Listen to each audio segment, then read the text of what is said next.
The Chiefs lost two primetime players in Jaylen Watson and Juju Smith-Schuster against the 49ers, and the refs still hate the Chiefs. Let's break it down. Welcome back, everybody. I'm Ryan. This is Ryan going rogue here on RGR Football, and this is my Tuesday breakdown for the things that mean something in Kansas City. Make sure you like, sub, and hit the bell. If you want to get the Rogue Nation hat, you can get that down in the link below as well.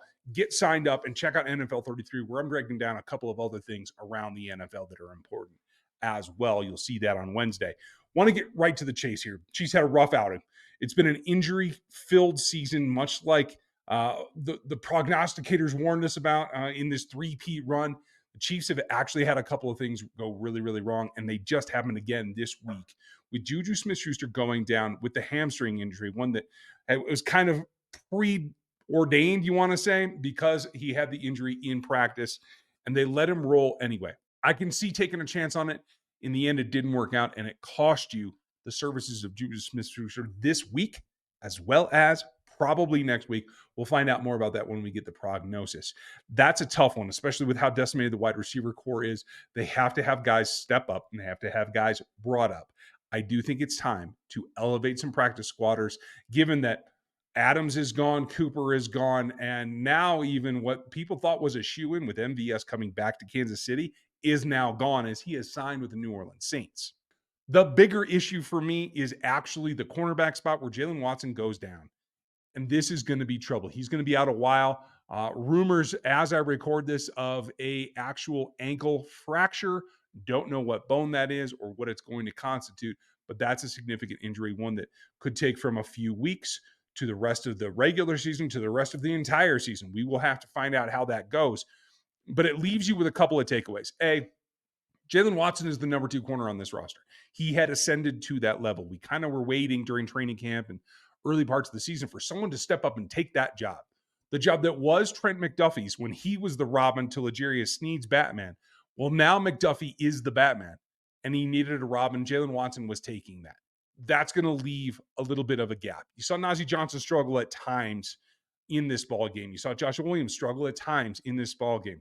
Both of them are going to have a shot to step up and be outside corner, but the long shot is the guy that came away with an excellent play, albeit one that was delivered to him, but he was thoughtful. He tapped his toes. CRW, Chris Roland Wallace, is going to make an effort on this roster, and I think he deserves a shot to get more playing time because of this injury. He's another guy that can contribute to what the Chiefs are trying to do in running back for a third time this championship season. So don't look past him. I think it'll be a rotation. There's going to be some growing pains, even against the Raiders, who are dilapidated and now are even bringing in quarterbacks off of the street to try to get some help. But look for CRW, a guy that's got a lot of moxie and a lot of, I think, skill set that plays into what the Chiefs want to do. Yes, he looks like a slot corner, but he is 6 foot tall. He is 200 pounds. He can play outside. Steve Spagnuolo may just use him in that role.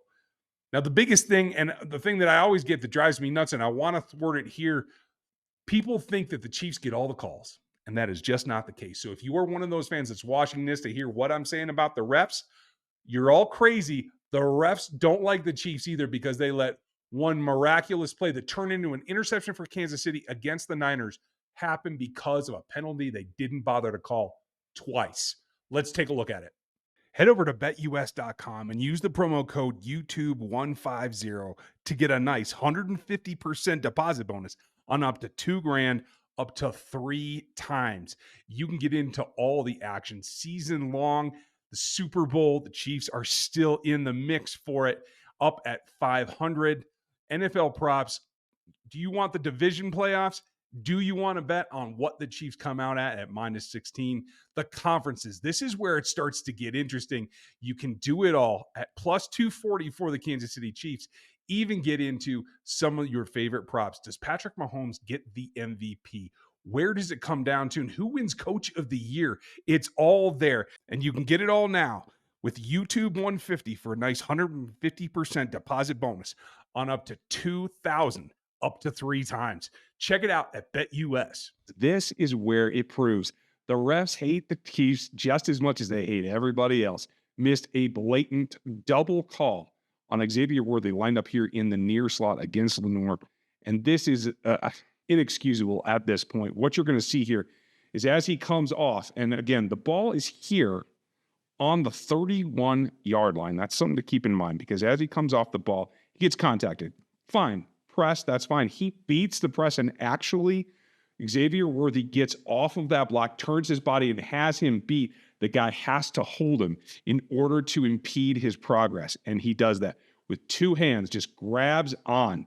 This is at first, within the 5 yards, fine. Now he's holding. Now this is an interference call when you get past 36, because that's beyond 5 yards. He holds on to him for another 2 before his arm comes off. Still has a hold of him on the backside.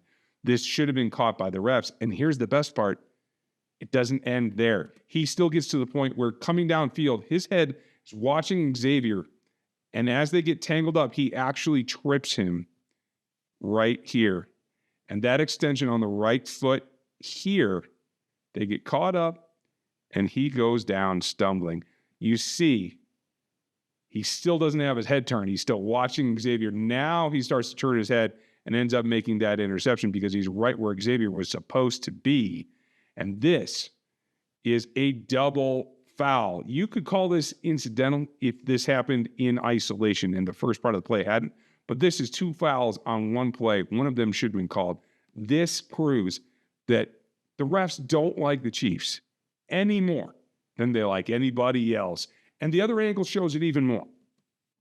Now, you're not going to see where they come off the line here because he's out of the frame. He will join it shortly, so just be aware.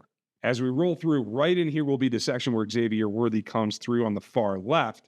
And as he comes off, you see right here, he's got his stab foot in, he's breaking off, and Lenore has to grab him with 2 hands around the shoulder pads and absolutely disrupt that particular route. This is an interference call, even within the first 5 yards, because you see here, he's still got hands on him as they cross the 36, now outside of 5 yards, keeps his hands on 2 more yards down the field, and still has the backside with his arm wrapped around Worthy as they get loose.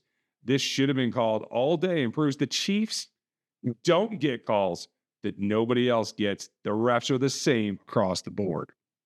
And that's where I'm at. And that's why the refs hate Kansas City just as much as everybody else. So get off the rocker. Enjoy this. I think that they have a long way to go. There are a couple of teams out there they have to be scared of, but they're getting to the point now where if they can continue to grind games out, we're going to have a very interesting season. Make sure you like, sub, and hit the bell here on the YouTube channel. Make sure you're subscribed on the audio side as well, because we have it on Spotify and Apple Podcasts, and everywhere that we go, you can get RGR. Dan's got film for you tomorrow, the full breakdown, not just my little takeaways here. Then we have the stat breakdown with Gary on Thursday, and we get you ready with our game plan on Friday for the next opponent, the Raiders. So be ready. Thanks for being with us, and we'll catch you next time. Thanks for watching this video from the team at RGR Football. Click these videos to see more and subscribe to RGR Football.